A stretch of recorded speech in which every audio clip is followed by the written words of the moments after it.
Spring has arrived, which means there are flies everywhere. So what we're going to do finally is install the FlyNet in this sliding side door. It comes in a bag and has these clips, and it is for long and medium wheelbase vehicles. This is what it looks like laid out. You can see where the FlyNet is in the middle. All of this silver on the outline is what you've got to play with to fit it, and then you can cut off the excess. So we just laid it out to have a look, and now we'll transfer it to the van. If you have been watching a while, you know that I got this pull-out, disappearing slidey door from Roll Door Bespoke shower doors. Wonderful, loved it. Posted a video about it on YouTube. They reached out to me and said, thank you very much, for the video, for the exposure, and can we please send you a FlyNet as a thank you? So I now have a van door FlyNet to install. Now, yes, I think they sent me this in October. It's taken me 6 months to get round to it, but we are now in the season where flies are an issue, aren't we? Because it's springtime. So today's video is going to show you how to install it and a few tips to make it easier for you. The plan of action is basically it fits underneath this seal that goes around the door. So we need to pull off a section at a time, clean underneath it, put the FlyNet in, and then push this back on and do the same all the way around basically before adjusting it to make sure it fits right.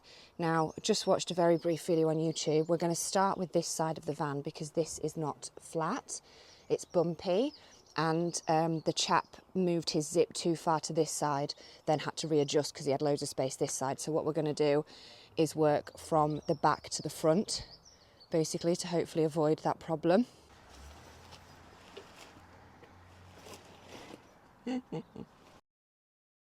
My bad, my camera ran out of storage on that time lapse, but we got it done. This is it set up. So it is all now fit behind the seal, and this excess is to be cut off when we want. We haven't added the clips on yet. This is just test one basically. All fits right and it was very easy, really. I've just been inside it and the zip is a little bit like wonky like that, so we're just going to adjust it to get it straight. When you are first installing it, it tells you in the instructions to only take off a small section of the seal at once, fit the FlyNet in between that, put the seal back, and then work around.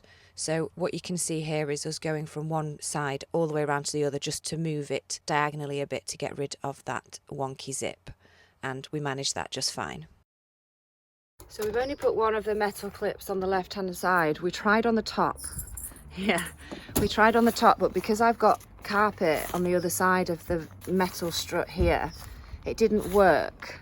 We couldn't clip them on, they were too tight. So I'm just gonna play it by ear and hope that the seal sort of keeps it on, because the seal's never come off before, so I don't see why it wouldn't.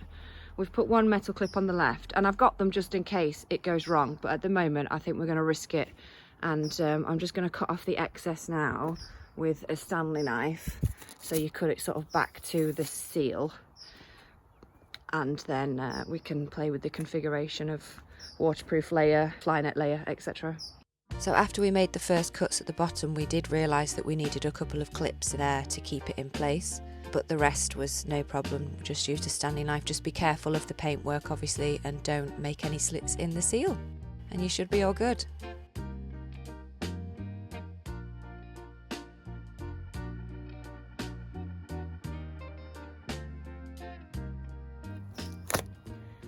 So we've added clips down this bottom left hand side because this ply is very close to that, so the seal was a bit dodgy, so it was just to make sure that that sort of stays in there. But other than that, that was a very simple install. And because there's metal, so this is really cool, there's metal bits down the middle to keep them together. There's also, hello Savannah, there's also metal bits on the bottom of it, so obviously to keep it weighted down, but look at this, they will clip to the van underneath, so that means I can still open my sliding door without them being in the way. And as we've just worked out as well, if you want to hang it out of the way, it just sticks to the van. So super impressive. It's not perfect, as you can see, but it'll do, it works, and it does the job. That's what it looks like inside. Really neat, actually. You can have half of it open or all of it open. This is what it looks like on the inside of the van. Now, I have got that neater now, and we have been out testing it, and it works wonderfully. So when we had it like laid out on the floor, I was just like, I don't understand what this bit's for. In what situation do you need your sliding door open and then the waterproof bit down? If it's raining, you're just going to shut the door, aren't you? So I wasn't quite sure what that was there for, and I was just going to cut it off and leave the FlyNet there, but then my dad suggested, obviously, because he's so clever, is if we create two poles, buy two poles and sort of cut little holes in the end of it, it can be like an awning, and I can have it out, and that would be useful if it rains. But to me, if it's raining, you know, why would you have your door open? You wouldn't. You'd just shut the door. I don't see a situation where you'd need to put that waterproof section down and have your sliding door open. Maybe I'm wrong. Maybe some of you who have done van life longer than me know and have had that situation happen. If you have, please let me know in the comments, because to me, I'm a bit baffled as to why it's there. So we're going to tailor it and try and make it into an awning, and let's see how that goes. Not today. That's the install today. That is how you install the FlyNet. Thank you to the Roll Door people again for sending me that. It's amazing, and I'll keep you updated with it as I go.